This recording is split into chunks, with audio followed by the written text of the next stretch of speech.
Hey guys, and welcome back to the JTO channel. And this is your match preview of Chelsea versus Leeds United. Chelsea obviously looked to bounce back after a couple poor results. Zenit away, West Ham away, poor performance against Watford. So look guys, we've got to bounce back tomorrow. We face Leeds, 3 o'clock. Obviously the normal time on a Saturday tomorrow, like I said. Big game, obviously Leeds. We all know they're one of the most intensity, like high pressing teams. They're a team that will do probably most of the running in the league. They'll work hard as hell. But this season so far, it's not been quite, the best for them. They sit round in 16th. I think they picked up 2 wins, if I'm not wrong. Couple draws there and many losses. So they have injuries out. Apparently, Patrick Bamford, after scoring the equaliser against Palace, got injured while celebrating. So he won't be available for this match. Wow, that's just unbelievable. That hopefully he recovers well.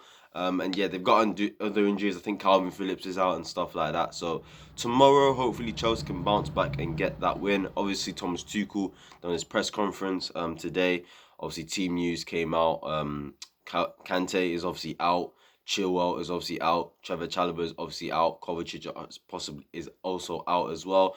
Obviously, we will know cover. We're hoping he can be back for Wolves next week for me. Because obviously we play Everton midweek, so I'm hoping he can return as soon as possible with a negative test, hopefully, because obviously he's tested positive for the, you already know. Obviously Kante, we all know Kante is out, but Thomas Tuchel did say we're hoping that he'll be back for Tuesday next week. So yeah, that's really positive news. Obviously, I found out until a couple of days ago that Ruben picked something up during the warm-up. It looks like he's fit. He's fine. Tuchel didn't mention him at all in the press conference, but I did see a picture of him in training recently, so that's good. Jorginho looks like he's training with the team well, but Thomas Tuchel did confirm he is going to have to play through the injury. Obviously, we all know he has around a hip injury. He's had it for a while now. He had to play it through West Ham and stuff like that. So that's really a concern for Jorginho. It looks like he's like around 60, 70% fit, but he's still going to play tomorrow. Obviously, he's confirmed that Mendy will play in goal. I think we all knew that already. And he's confirmed that Reece James will go back to right wing back. So yeah, guys, there's already 2 positions that's predicted. So yeah, guys, that's really it on the press conference. Those were the main talking points. Do go check out the press conference. Like I always say, it's on Chelsea's YouTube channel or the quotes on Twitter. So yeah, just check it out like that. Move on now to the lineup prediction, and obviously in goal, Edouard Mendy. We move on to the back three. I think Rudiger comes back into the team. I know this contract situation is, sort of maybe messed up his form. I know it's definitely messed up Christensen's form. It looks like he is close to leaving Chelsea. It looks like he's closing in on a 400k a week deal at Real Madrid. It looks like that will be his next club, and this deal is very, very likely to happen. So just to quickly give my thoughts on that, look, good luck to him in it. For me, we had the opportunity to offer around 200 to 250k a week, and I actually think that would have been enough for him to stay and sign on. But Chelsea just don't rate our defenders. They couldn't even offer him 150k a week, and people seriously expect him to stay. Like, behave yourself. I mean, look, people may look at someone like Azpilicueta, who, yes, there's not many people like Azpilicueta who don't care about the money, and just love the club with all their heart, like, and there's not many people like that. People just, they want to bump up the money, and it is what it is. This is modern day football for you people, and it is what it is. Christensen wants to bump up his money. Rudiger wants to as well. I don't blame either. I think Rudiger deserves 200, 250k a week. And look, he isn't going to get 400k at Chelsea. Impossible. It's impossible. Our highest paid player is Lukaku. He's not on 400k a week. He's on 300, something like that, 320, something like that. So I'll just say good luck to Rudiger. Go Real Madrid, smash it. Go play with Mbappe and Pogba and them man there. And yeah, it is what it is. But for me, for tomorrow's game, Rudiger plays at left-sided centre-back. In the middle, I wouldn't play Christensen. It's going to be Thiago Silva for me. Comes back into the team after he got the rest midweek. And the right-sided centre-back, people said Aspi, Christensen. For me, Azpilicueta plays. I thought Christensen was absolutely shocking. The worst defender for me on the weekend. In midweek against Zenit.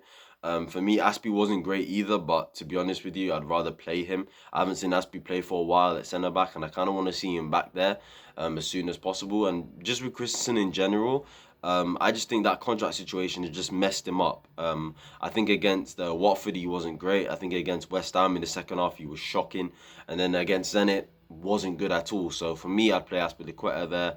We move on to the wing backs. Obviously, we know Reece James is going to play the right wing back role. The left wing back role is interesting, but I actually think he's going to play Marcos Alonso. I think that's pretty easy. I don't think Callum's gonna play there. It didn't work against West Ham when he came on. Saul is definitely not gonna play there. He was absolutely shocking against Zenit as a left wing back. So we all know he's definitely not gonna play there. So really, our only option is Marcos Alonso for now. We'll see what happens with Ben Chua. I've heard a rumor that Malang Sarr.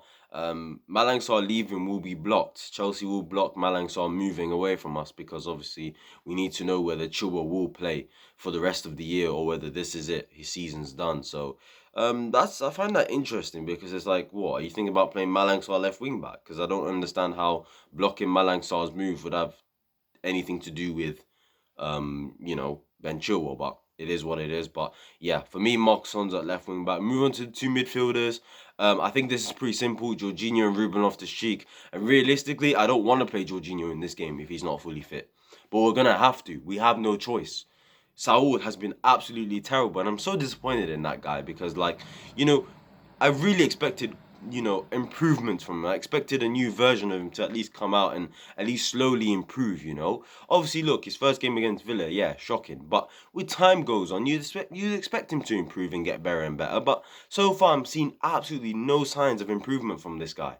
He was supposed to fill in when, the Jorginho's covers and the Kantes maybe are not 100% fit if they got COVID, if they're injured. He was supposed to fill in comfortably and do a job. It seems like he can't, to the point where now we're playing Jorginho, who has a hip injury, and he has to play through that injury against one of the most high pressing teams, one of the teams that has, in terms of running stats, they're probably up there in the Premier League.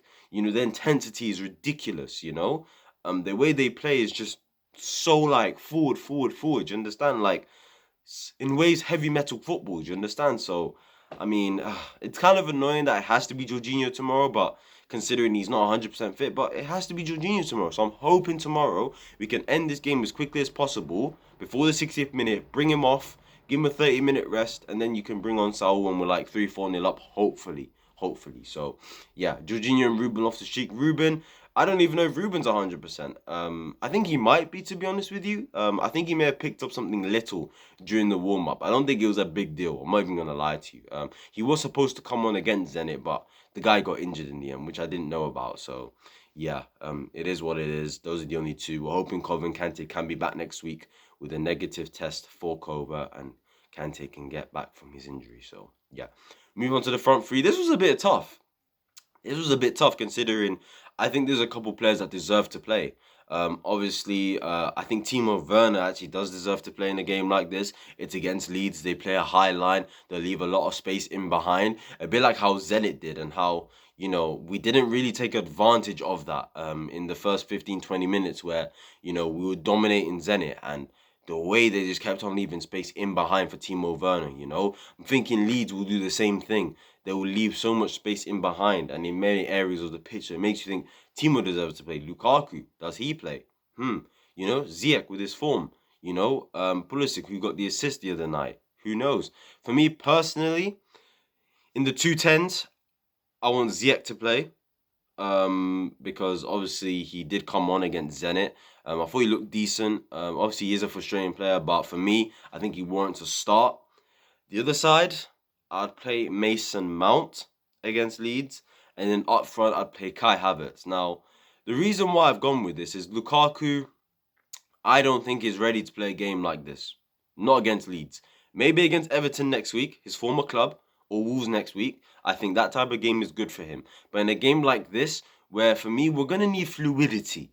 We're going to need combinations. We're going to need link-up play. We're going to need fast transitions. We're going to need quick play. Do you understand? And I feel like Kai Havertz, so far this season, people have criticised him a lot for not scoring goals and stuff. But for me, he makes us play better. He makes us more fluid in our attack as well. When he plays there, it feels like the players, it's not necessarily their job to just fizz it into him. No, I feel like when Lukaku's on the pitch, it feels like the players have a certain responsibility. Oh, get the ball to Lukaku, just get to him, and he'll just score all the goals for us. Nah, it doesn't work like that, and it shouldn't be able to be working like that. For me, I would bring Lukaku on. Personally, I would bring Lukaku on.